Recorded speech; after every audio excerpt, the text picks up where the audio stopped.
আসসালামু আলাইকুম শিক্ষার্থী বন্ধুরা, সবাইকে স্বাগত জানাচ্ছি হিসাব বিজ্ঞানের নতুন আরও একটি ক্লাসে। আমরা আজকের এই ক্লাসে আলোচনা করব আমাদের নবম দশম শ্রেণীর হিসাব বিজ্ঞান বইয়ের দশম অধ্যায় আর্থিক বিবরণী নামে যে অধ্যায়টি রয়েছে সেই অধ্যায়ের 5 নম্বর সৃজনশীল প্রশ্নটি।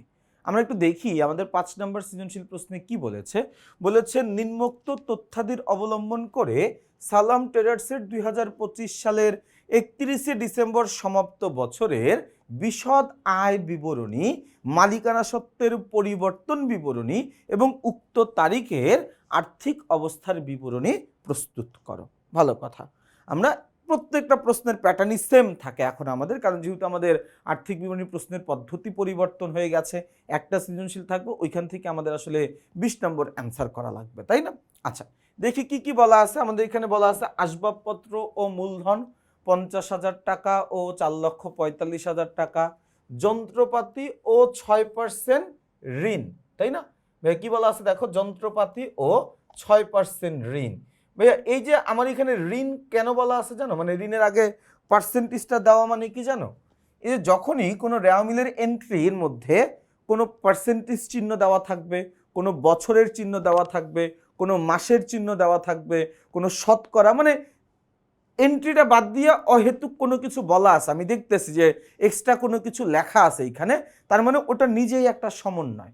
6% ঋণ, এই ঋণের আগে 6% দিয়ে আমাকে বোঝাচ্ছে আমি যে 1 লক্ষ টাকার ঋণ নিছি, এই ঋণের উপরে আমাকে 6% সুদ ধার্য করতে হবে। এই ঋণের উপরে আমাকে 6% সুদ ধার্য করতে হবে। আচ্ছা, এরপরে কি আছে দেখো, প্রাপ্য হিসাব ও প্রদেয় হিসাব দেওয়া আছে। এরপর হচ্ছে অতিরিক্ত মূলধন দেওয়া আছে। কত টাকা অতিরিক্ত মূলধন দেওয়া আছে? 80,000 টাকা। প্রদেয় নোট ও প্রাপ্য নোট ও প্রদেয় নোট দেওয়া আছে। অগ্রিম বেতন ও বকেয়া শুল্ক দেওয়া আছে। অগ্রিম বেতন এবং বকেয়া শুল্ক, অগ্রিম বেতন ও বকেয়া শুল্ক দেওয়া আছে। ব্যাংকের জের দেওয়া আছে। তারপরে ইজারা সম্পদ দেওয়া আছে 20 বছরের জন্য 2 লক্ষ টাকা। তারপরে সরঞ্জাম বিক্রয়জনিত মুনাফা দেওয়া আছে হচ্ছে আমার কত, সরঞ্জাম বিক্রয়জনিত মুনাফা দেওয়া আছে 20,000 টাকা। ডক চার্জ দেওয়া আছে, দেখো ডক চার্জ দেওয়া আছে হচ্ছে আমার এখানে 30,000 টাকা। ঋণের সুদ ও প্রাপ্ত কমিশন, ঋণের সুদ দেওয়া আছে 2,000 টাকা, প্রাপ্ত কমিশন দেওয়া আছে 10,000 টাকা। ক্রয় ও বিক্রয় দেওয়া আছে 2,28,000 আর 3,90,000, তাই না? আচ্ছা, এরপরে প্রারম্ভিক মজুদ পণ্য দেওয়া আছে। এরপরে দেওয়া আছে হচ্ছে 9% বিনিয়োগ 1/9/2025। এই যে বিনিয়োগ আমার এখানে বলা আছে 9%, এই 9% বলা মানে হচ্ছে এই বিনিয়োগের উপরে আমাকে 9% সুদ ধরতে হবে। এই বিনিয়োগের উপরে আমাকে কয় পার্সেন্ট সুদ ধরতে হবে? 9% সুদ ধরতে হবে। এবং এই বিনিয়োগটা আমরা করেছি 1/9/2025, তার মানে হচ্ছে সেপ্টেম্বর মাসের 1 তারিখ। সেপ্টেম্বর, অক্টোবর, নভেম্বর, ডিসেম্বর, 4 মাস আমি এই বিনিয়োগটা 2025 সালে ব্যবহার করতে পারছি, তাই না? আচ্ছা, এই পর্যন্ত আমরা বুঝলাম। সমন্বয়গুলো একটু দাগায় নেই আমরা। বলা আছে অগ্রিম বেতনের 1,000 টাকা মেয়াদ উত্তীর্ণ হয়েছে। অগ্রিম বেতনের 1,000 টাকা মেয়াদ উত্তীর্ণ হয়েছে মানে আমি অগ্রিম বেতন হিসাবে দিছিলাম কত? 20,000 টাকা। ওই 20,000 টাকা দিছিলাম আমি অগ্রিম হিসেবে, তার মধ্যে 10,000 টাকা মেয়াদ উত্তীর্ণ হয়ে গেছে। তার মানে মনে করো যে আমি 2 মাসের বেতন একসাথে অগ্রিম দিছি, মনে করে নাও, বা মনে করো 2 বছরের বেতন একবারে আমি দিছি 20,000 টাকা। এর মধ্যে 1 বছর শেষ হয়ে গেছে, তার মানে 1 বছরের বেতন আমার বেতন হিসাবে বা ব্যয় হিসাবে সংগঠিত হয়ে গেছে, বেতন হিসাবে বা ব্যয় হিসাবে সংগঠিত হয়ে গেছে, তাই না? আচ্ছা, গেল এটা। এরপরে কি বলা আছে দেখো 2 নম্বরে অলিখিত ধারে ক্রয়। অলিখিত ধারে ক্রয়, তাহলে এটার একবার যাবে হচ্ছে ক্রয়ের সাথে, একবার যাবে হচ্ছে প্রদেয় হিসাবের সাথে। আচ্ছা, এরপরে কি বলা আছে ও আন্তঃফেরত। আন্তঃফেরত মানে কি? আমার কাছে ফেরত আসতেছে। আমার কাছে কোনটা ফেরত আসবে? যেটা আমি বিক্রি করছিলাম ওইটা আমার কাছে ফেরত আসবে। মানে আন্তঃফেরত মানে হচ্ছে বিক্রয় ফেরত। তার মানে এটা আমার একবার বিক্রয় থেকে বাদ যাবে, আরেকবার দেনাদার থেকেও বাদ যাবে। আচ্ছা, এরপরে কি বলছে? আসবাবপত্র ও যন্ত্রপাতির উপর 5% অবচয়। আসবাবপত্রের সাথে 3 নম্বর সমন্বয়, যন্ত্রপাতির সাথেও 3 নাম্বার সমন্বয়, কারণ 5% অবচয় ধার্য করব। শোরুম ভাড়া বাবদ চেক প্রদান, খেয়াল করো ভাইয়া, শোরুম ভাড়া বাবদ চেক প্রদান কত টাকা? 10,000 টাকা, যা হিসাবভুক্ত হয়নি। আমার এখানে কি ভাড়া হিসাব আছে কোনো? দেখো তো, ভাড়া হিসাব, ভাড়া হিসাব, ভাড়া হিসাব, আচ্ছা ভাড়া হিসাব নাই, বাট ব্যাংক হিসাব আছে। তো এই জায়গায় আমি একবার ব্যাংকের সাথে এটা লিখে রাখি, আর একবার লিখে রাখবো হচ্ছে ভাড়া হিসাব নামে, কারণ এটা আমার ভাড়া বাবদ পরিচালন ব্যয় একবার যাবে। এরপরে বলা আছে বছর শেষে মজুত মালের পরিমাণ 25,000 টাকা, মানে হচ্ছে সমাপনী মজুত পণ্য আমার প্রশ্নে দেওয়া আছে 25,000 টাকা। এটা গেল, এটা হচ্ছে আমার পুরো অঙ্কটা আমরা একবার পড়ে নিলাম। ভাইয়া পুরো অঙ্কটা কি করলাম? একবার পড়ে নিলাম, তাই না? আচ্ছা, এখন আমরা রিকোয়ারমেন্টে আসি। আমাদেরকে বলেছিল কি বিশদ আয় বিবরণী তৈরি করতে, আমাকে বলেছিল কি মালিকানা সত্ত্বের পরিবর্তন বিবরণী তৈরি করতে, আমাকে বলেছিল আর্থিক অবস্থার বিবরণী তৈরি করতে। তো সবার আগে আমরা চলে যাব বিশদ আয় বিবরণী তৈরি করাতে। ভাইয়া বিশদ আয় বিবরণী, আমি প্রত্যেকটা অঙ্কেই তোমাদেরকে এই কথাটা বলতেছি। বিশদ আয় বিবরণীর অংশ হচ্ছে 3টা। নাম্বার 1 হচ্ছে মোট মুনাফা। এই নাম্বার 1 কি? মোট মুনাফা। প্রথম অংশটার নাম কি? মোট মুনাফা। দ্বিতীয় অংশটার নাম হচ্ছে পরিচালন মুনাফা, পরিচালন মুনাফা। এবং তৃতীয় অংশের নাম হচ্ছে নিট মুনাফা। তৃতীয় অংশের নাম কি? নিট মুনাফা। আমরা এই বিশদ আয় বিবরণী এই 3টা ভাগে করব। কি কি ভাগ ভাইয়া? মোট মুনাফা, পরিচালন মুনাফা, আর হচ্ছে কি নিট মুনাফা। মোট মুনাফা কেমনে বের করব ভাইয়া? মোট মুনাফা বের করব হচ্ছে আমি নিট বিক্রয় থেকে আমি বাদ দিয়ে দিব বিক্রিত পণ্যের ব্যয়। নিট বিক্রয় থেকে বাদ দিব কি? বিক্রিত পণ্যের ব্যয়। নিট বিক্রয় থেকে বাদ দিয়ে দিব কি? বিক্রিত পণ্যের ব্যয়, তাই না? আচ্ছা, তাহলে আমার মোট মুনাফা বের হবে। এরপর পরিচালন মুনাফায় আমরা আসি। আমরা কি করব? মোট মুনাফা থেকে বাদ দিয়ে দিব, মোট মুনাফা থেকে আমি বাদ দিয়ে দিব পরিচালন ব্যয়, পরিচালন ব্যয়। আচ্ছা, নিট মুনাফা কেমনে বের করব? পরিচালন মুনাফার সাথে এটার সাথে আমি যোগ করব অন্যান্য আয়, আর হচ্ছে বাদ দিয়ে দিব অন্যান্য ব্যয়, কথাটা কি বুঝাইতে পারছি ভাইয়া? জাস্ট এই সিকোয়েন্সগুলো আমার ফলো করা লাগবে, তাই না?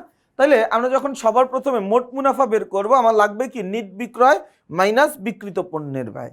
ভাইয়া নিট বিক্রয় বের করার সূত্র হচ্ছে বিক্রয় যোগ অলিখিত বিক্রয় বাদ বিক্রয় ফেরত বাদ মুনাফাবিহীন, বাদ বিক্রয় বাদটা বাদ মুনাফাবিহীন বিক্রয়, তাই না? আচ্ছা, তাহলে আমি সবার আগে খোঁজার চেষ্টা করি আমার প্রশ্নে বিক্রয় কই দেওয়া আছে। এই যে দেখো বিক্রয় দেওয়া আছে। বিক্রয় কত টাকা দেওয়া আছে? বিক্রয় দেওয়া আছে 3,90,000 টাকা। তাহলে আমি আগে লিখে ফেলি বিক্রয় 3,90,000। এই যে বিক্রয় লিখে ফেললাম 3,90,000। ভালো কথা। বিক্রয়ের সাথে যোগ করতে হবে যোগ অলিখিত বিক্রয়। আমার পুরো প্রশ্নে খুঁজো কোথাও কি অলিখিত বিক্রয় দেওয়া আছে? কোথাও আমার অলিখিত বিক্রয় দেওয়া নাই। বাদ দিতে হবে বাদ বিক্রয় ফেরত। বিক্রয় ফেরত মানে হচ্ছে আন্তঃফেরত। আমার প্রশ্নে বলা আছে আন্তঃফেরত কত টাকা? 10,000 টাকা। তাহলে আমি আন্তঃফেরতটা বাদ দিব। এই যে আন্তঃফেরত, এটা আমি কি করে দিব? বাদ দিয়ে দিব। আন্তঃফেরত এটা আমি কি করে দিব? বাদ দিয়ে দিব 10,000 টাকা। 3,90,000 টাকা থেকে 10,000 টাকা বাদ দিলে থাকবে কত? 3,80,000 টাকা। ওকে ফাইন, নিট বিক্রয় বের করে ফেলছি। এরপরে আমার লাগবে কি? আমার লাগবে হচ্ছে বিক্রিত পণ্যের ব্যয়। ভাইয়া বিক্রিত পণ্যের ব্যয় বের করার সূত্র হচ্ছে প্রারম্ভিক মজুত পণ্য যোগ নিট ক্রয় যোগ সকল প্রকার প্রত্যক্ষ খরচ বাদ সমাপনী মজুত পণ্য। তাহলে আমি আগে একটু প্রারম্ভিক মজুত পণ্যটা খুঁজি। এই যে দেখো আমার প্রশ্নে প্রারম্ভিক মজুত পণ্য দেওয়া আছে কত টাকা? 20,000 টাকা। তাহলে আমি প্রারম্ভিক মজুত পণ্যটা এই যে লিখে ফেললাম, কত টাকা? 20,000 টাকা। প্রারম্ভিক মজুত পণ্যের পরে আমাকে যোগ করতে হবে নিট ক্রয়। নিট ক্রয় বের করার সূত্র হচ্ছে ক্রয় যোগ অলিখিত ক্রয় বাদ ক্রয় ফেরত বাদ ক্রয় বাট্টা বাদ বিনামূল্যে পণ্য বিতরণ বাদ পণ্য উত্তোলন বাদ মুনাফাবিহীন বিক্রয়। এটা হচ্ছে আমার নিট ক্রয় বের করার সূত্র, তাই না? আমি আমার প্রশ্নে ক্রয়ের পরিমাণ জানি। ক্রয় দেওয়া আছে কত? 2,28,000 টাকা। এবং এই ক্রয়ের সাথে একটা অলিখিত ক্রয় আছে 2 নম্বর সমন্বয়ে 12,000 টাকা। তাহলে আমি এই যে লিখলাম ক্রয় যোগ অলিখিত ক্রয় 2,28,000 যোগ 12,000 যোগ করলে কত আসবে 2,40,000 টাকা আমার নিট ক্রয়ের পরিমাণ আমি পাইলাম। এখন লাগবে কি আমার প্রত্যক্ষ খরচগুলো। প্রত্যক্ষ খরচ কি কি? আমদানি শুল্ক, ক্রয় পরিবহন, জাহাজ ভাড়া, জলযান ভাড়া, তারপর হচ্ছে কি ওই মজুরি, ডক চার্জ, তারপর ড্রয়িং অফিস বেতন, এই সবগুলোকে আমরা বলি কি, এই সবগুলোকে আমরা একসাথে প্রত্যক্ষ খরচ বলি, তাই না? এই প্রত্যক্ষ খরচগুলোর মধ্যে দেখো শুধুমাত্র আমার প্রশ্নে আসে হচ্ছে ডক চার্জ, আর কিছু নাই, শুধুমাত্র ডক চার্জ আছে। তাহলে আমি ডক চার্জটাই শুধু লিখবো, এই যে লিখে ফেললাম। ডক চার্জ কত টাকা? 30,000 টাকা। তাহলে দেখো ভাইয়া, প্রারম্ভিক মজুত পণ্য যোগ নিট ক্রয় যোগ সকল প্রকার প্রত্যক্ষ খরচ একটাই ছিল, যোগ করলে 20,000 আর 2,40,000, তাহলে আসে হচ্ছে 2,60,000, 2,60,000 আর 30,000 যোগ করলে 2,90,000 টাকা। কত? 2,90,000। এই 2,90,000 টাকা থেকে আমি বাদ দিব বাদ সমাপনী মজুত পণ্য। সমাপনী মজুত পণ্য আমার প্রশ্নে ছিল কত টাকা ভাইয়া? এই যে 25,000 টাকা। তাহলে বাদ দিয়ে দিব কি আমি? 25,000 টাকা বাদ দিলাম। 2,90,000 টাকা থেকে 25,000 টাকা বাদ দিলে থাকবে হচ্ছে 62,000, এবং এই 2,65,000 টাকা আমি বাদ দিব হচ্ছে নিট বিক্রয় থেকে। নিট বিক্রয় দেওয়া আছে কত টাকা? 3,80,000 টাকা। 3,80,000 টাকা থেকে 2,65,000 টাকা বাদ দাও ভাইয়া, তাহলে থাকবে কত? থাকবে হচ্ছে 1,15,000 টাকা, এবং এই 1,15,000 টাকার নাম হচ্ছে আমার জন্য মোট মুনাফা। এটার নাম কি? আমার জন্য মোট মুনাফা। তাহলে আমি একটা অংশ পর্যন্ত করতে পারলাম, 3টা ভাগের একটা ভাগ আমি করতে পারছি মোট মুনাফা পর্যন্ত। ভাই আমার কাজ কি? মোট মুনাফা বের করার পরে আমাকে বের করতে হবে পরিচালন মুনাফা। মোট মুনাফা বের করার পরে আমাকে বের করতে হবে কি? পরিচালন মুনাফা। পরিচালন মুনাফা কেমনে বের করবো ভাইয়া? মোট মুনাফা থেকে পরিচালন ব্যয়ের পরিমাণগুলো বাদ দিয়ে দিব। মোট মুনাফা থেকে পরিচালন ব্যয়ের পরিমাণ বাদ দিয়ে দিব। আচ্ছা, পরিচালন ব্যয়ের পরিমাণ বাদ দেই। আসবাবপত্রের উপর 3 নম্বর সমন্বয় কি বলছে? আসবাবপত্র ও যন্ত্রপাতির উপর 5% অবচয়। আসবাবপত্র দেওয়া আছে কত টাকা? আসবাবপত্র দেওয়া আছে হচ্ছে 50,000 টাকা। 50,000 টাকার উপরে আমি 5% করব। 50,000 টাকার উপরে 5% করলে আসবে হচ্ছে 2,500 টাকা। তার মানে আমার আসবাবপত্রের উপর অবচয় 2,500 টাকা। আসবাবপত্রের উপর অবচয় কত? 2,500। এই যে লিখে নিলাম, আসবাবপত্রের উপর অবচয় 2,500 টাকা। ওকে, গেল এইটা। এরপরে আমরা আসি, এরপরে দেখো বলা আছে যন্ত্রপাতি। যন্ত্রপাতির উপরে আমার কি করা লাগবে? 5% অবচয় ধার্য করা লাগবে। যন্ত্রপাতির টাকা দেওয়া আছে 1, 2, 3, 4, 5, 3 লক্ষ টাকা। 3 লক্ষ টাকার 5%, 3 লক্ষ টাকার 5% হচ্ছে 15,000 টাকা। কত টাকা ভাইয়া? 15,000 টাকা। তাহলে যন্ত্রপাতির অবচয়, এই যন্ত্রপাতির অবচয় কত টাকা? 15,000 টাকা। এই যে আমি লিখে নিলাম 15,000 টাকা। ওকে, এরপরে আমরা যাই, দেখি কি দেওয়া আছে। এরপরে অতিরিক্ত মূলধন, প্রাপ্য নোট, অগ্রিম বেতন। 1 নম্বর সমন্বয় বলছে অগ্রিম বেতনের 1,000 টাকা মেয়াদ উত্তীর্ণ হয়ে গেছে। তার মানে আমার অগ্রিম বেতন নামে বেতন ছিল 20,000 টাকা, পুরাটাই ছিল সম্পদ।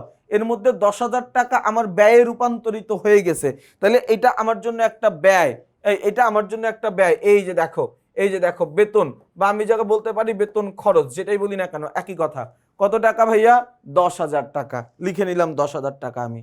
ওকে, এরপরে আমরা যাব হচ্ছে ব্যাংকের, এটা তো আসবে না, ইজারা সম্পদ। দেখো ইজারা সম্পদ বলে পাশে 20 বছর বলছে কেন? ইজারা সম্পদ বলা আছে কত টাকা এই জায়গায়? ইজারা সম্পত্তি এখানে বলা আছে হচ্ছে 2 লক্ষ টাকা।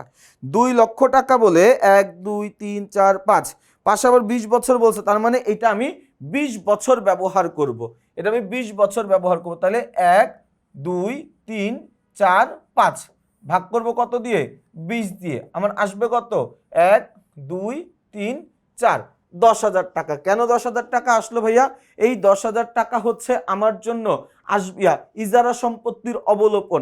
আমি 2 লাখ টাকার সম্পত্তি ব্যবহার করব 20 বছর পর্যন্ত, তার মানে প্রতি বছর এখানে আমার 10,000 টাকা করে অবলোপন হবে।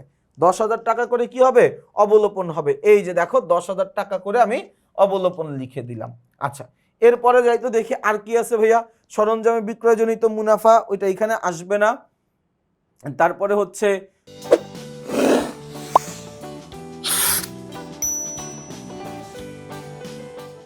হ্যাঁ, সরঞ্জাম এটা আসবে না এখানে। তারপরে হচ্ছে ডক চার্জ তো নিয়ে নিছি, ঋণের সুদ, প্রাপ্ত কমিশন আসবে না, ক্রয় বিক্রয় আসবে না, প্রারম্ভিক মজুত পণ্য আসবে না, 9% বিনিয়োগ আসবে না, কিছুই আসবে না।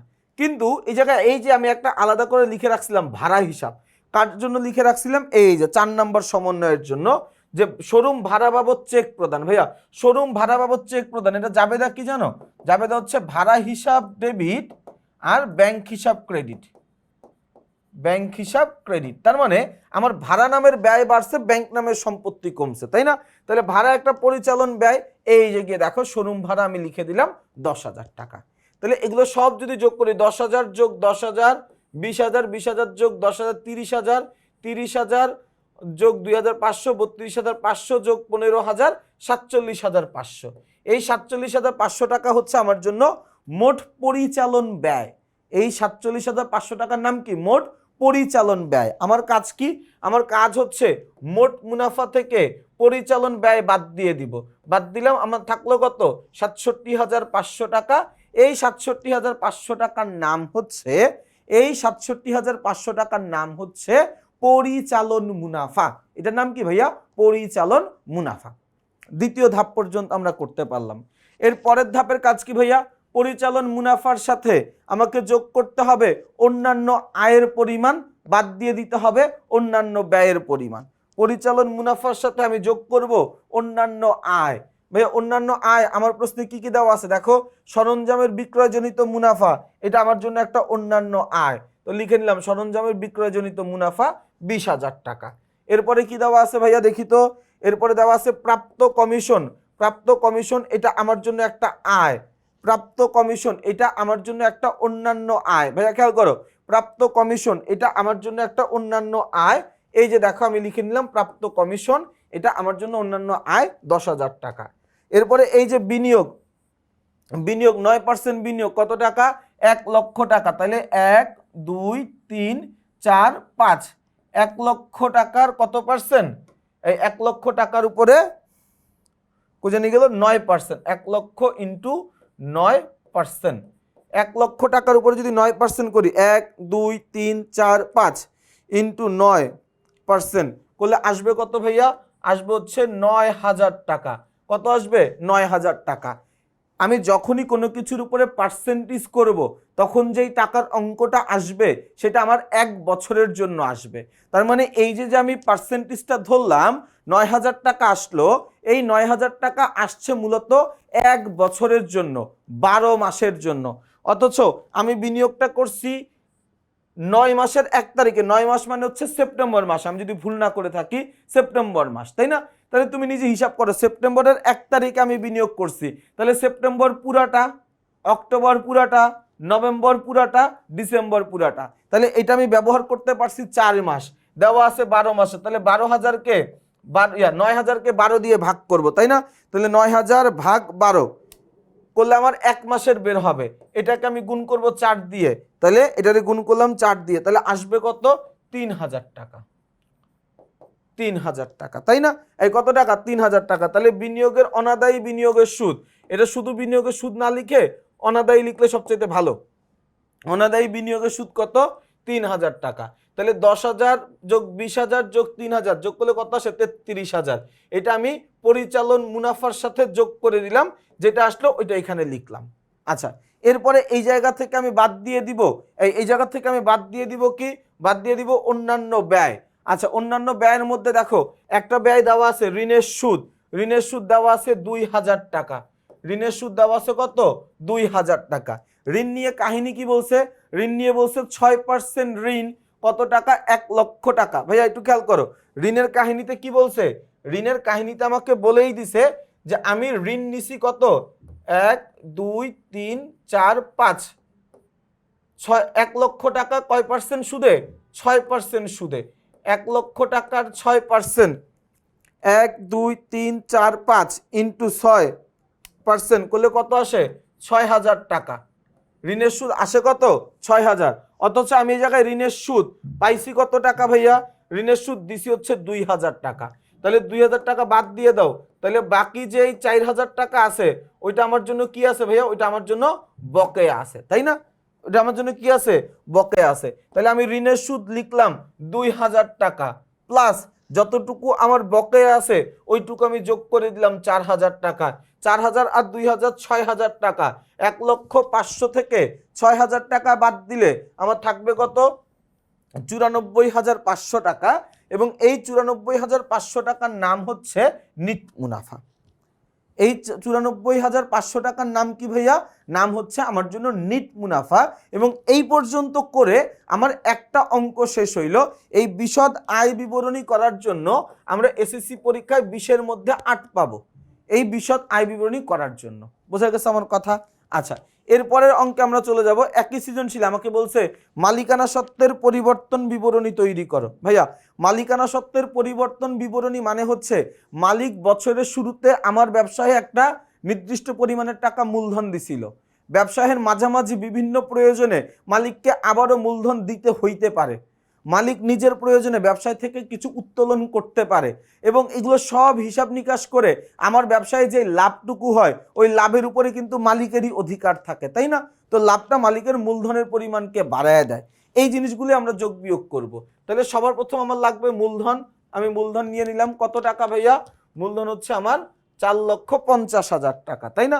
আচ্ছা, তাহলে এই যে আমি মূলধন লিখলাম, মূলধন 4,50,000 টাকা। ওকে, লিখছি।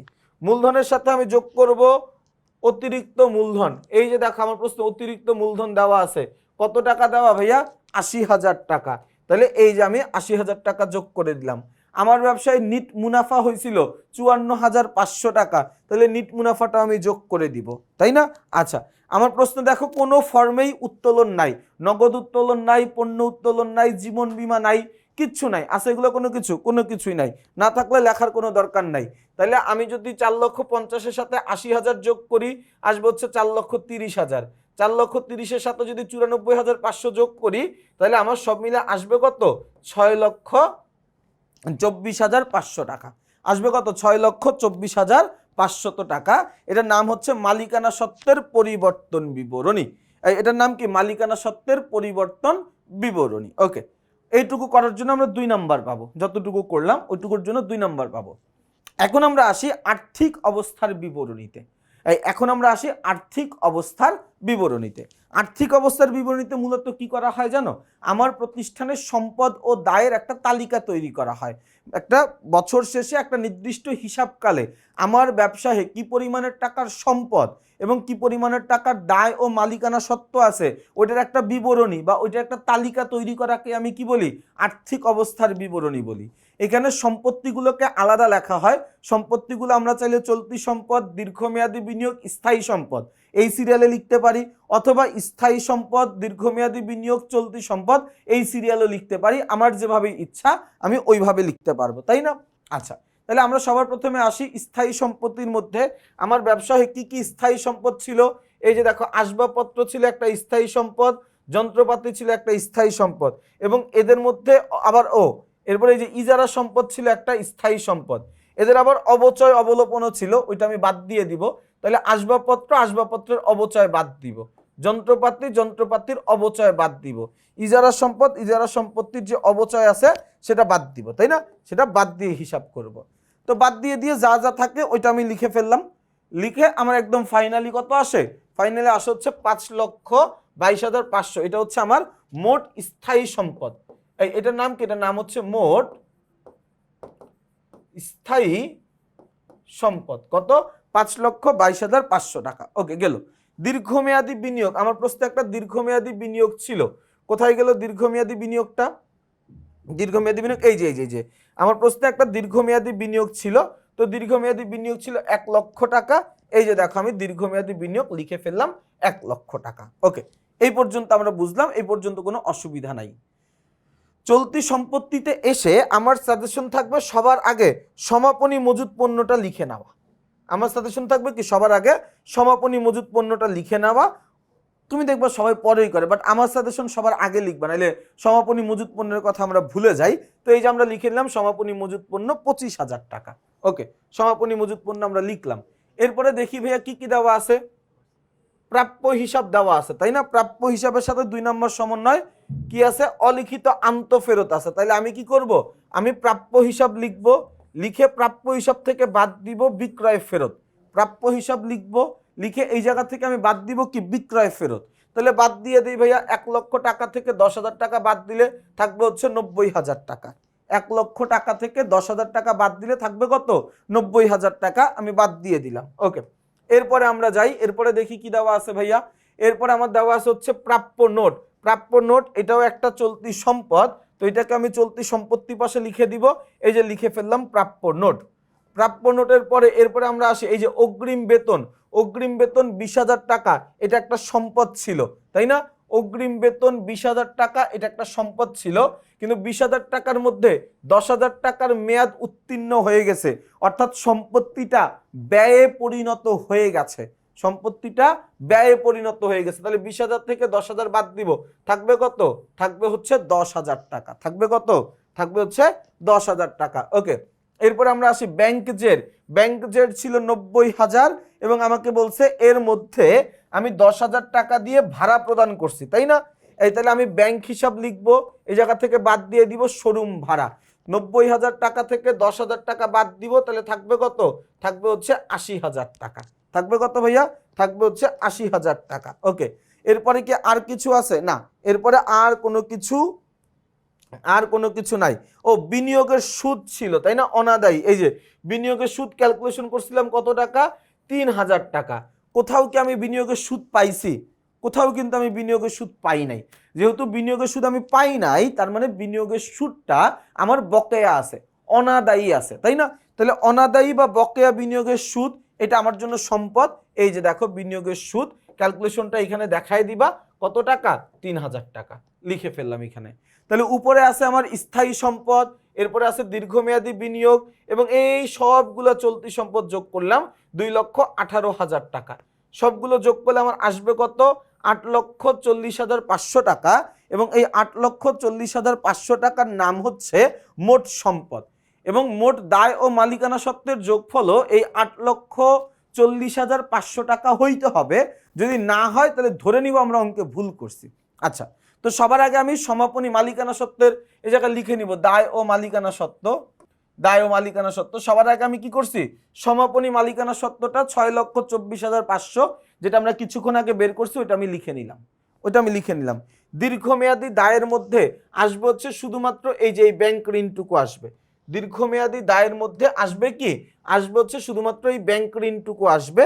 তাহলে এটাকে আমি লিখে নিলাম, এই যে ব্যাংক ঋণ কত টাকা? 1 লক্ষ টাকা লিখে ফেললাম। এখন আমরা আসি দায়গুলোর মধ্যে কি কি আছে। এই দায়ের মধ্যে কি কি আছে দেখো, এই যে দেখো প্রদেয় হিসাব আছে। প্রদেয় হিসাবে 2 নম্বর সমন্বয়, অলিখিত ধারে ক্রয় ছিল, তাই না?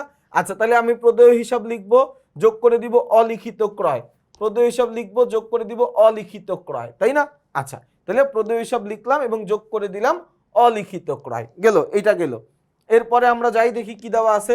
এরপরে দেখো দেওয়া আছে হচ্ছে প্রদেয় নোট, বকেয়া শুল্ক। প্রদেয় নোট, বকেয়া শুল্ক দুইটাই আমার জন্য দায়।